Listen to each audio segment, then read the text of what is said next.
ডাক্তারের অবস্থা দেখো, ডাক্তার ফেল করা ডাক্তার, হাতুড়ে ডাক্তার চলে এসেছে। আমার বাচ্চাটা যতটুকুনি সুস্থ আছে তাই আরো অসুস্থ করে দেবে।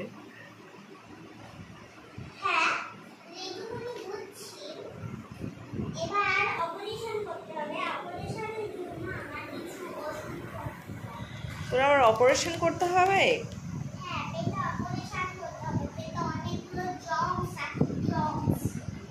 যেমন তুই হাত না ধুয়ে খাস না, ডাক্তার মশাই নিজেই হাত ধুয়ে খায় না, আমার মনে করিয়ে দিতে হয়।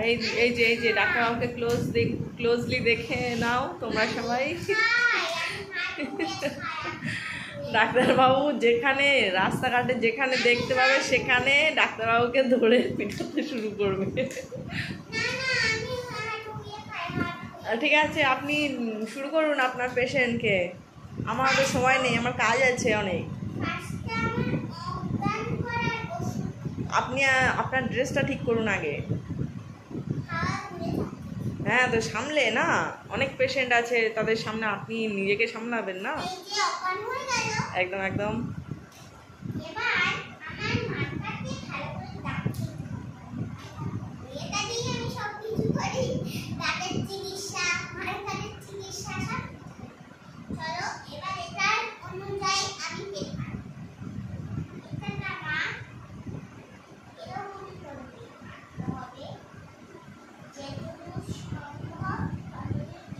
ও ততক্ষণ অপারেশন করুক, আমি আসছি।